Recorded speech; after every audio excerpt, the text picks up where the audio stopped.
because we're trying to contend with all of Google's major changes, which have been more frequent than I've ever seen. And it's put us in a position to where we need to kind of up level. So we hired a data scientist on staff, full time. He's our dude, young man, brilliant. His name's Harsh. Shout out to Harsh.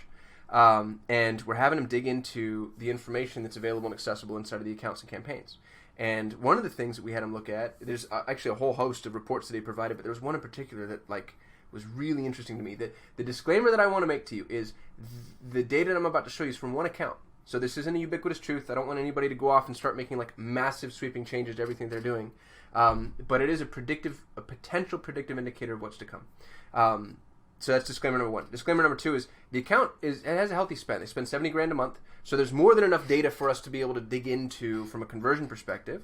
And they have a unique offering that requires a little bit in the way of understanding and canvassing. So it's not straightforward and linear. And the reason I'm saying that is because I'm about to beat up on broad match from a match type perspective, and I realize that there are some areas where broad match will, perform well and potentially outperform other match types.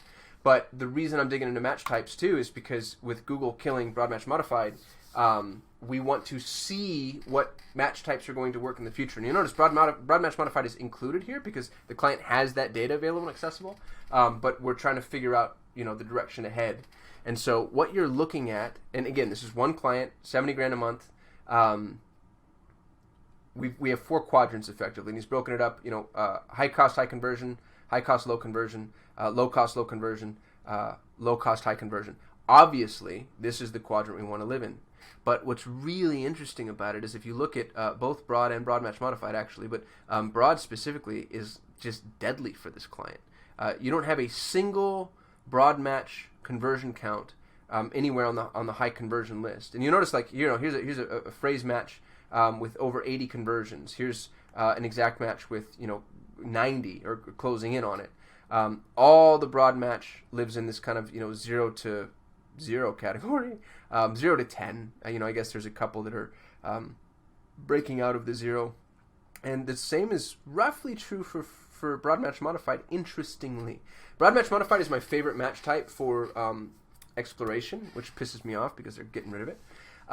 But you don't want to live there, and you can kind of see what happens when this account has just been left to stagnate. So we took this account over, and we're actually rebuilding it from the ground up, but there's all this legacy data, and their conversion tracking was really good. So we wanted to see from a conversion tracking perspective what their performance looked like.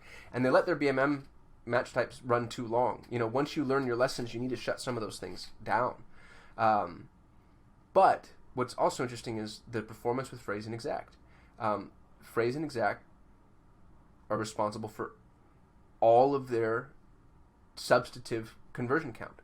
All the tax relevant conversions are coming from phrase and exact match. And specifically, if you're looking here, we've got 100 and some odd conversions, 140 conversions from, just a small handful of phrase match types. And what I like about them is they're, about as low as you can get from a cost perspective.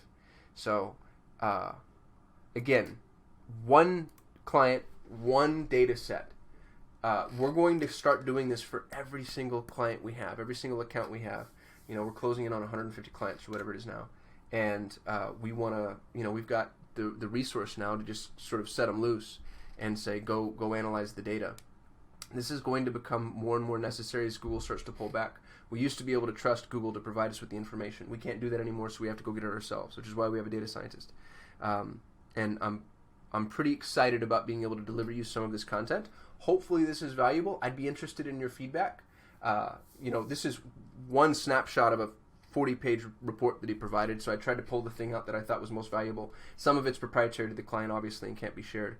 And some of it, to be honest, just wasn't that relevant. It was just a lot of noise. There was no very distinct signal, but I saw a little bit in the way of signal here. And so, I thought I'd provide it. But interested in knowing whether or not this is of value. If you're like, just, hey, dude, wait until you have more. I don't want to hear about the trends you see with one client and one account. It doesn't matter to me. And I would appreciate that feedback. So, anyway, thank you for watching. Hope this was helpful to some degree. Like, comment, subscribe, do all the things. And I'll see you tomorrow.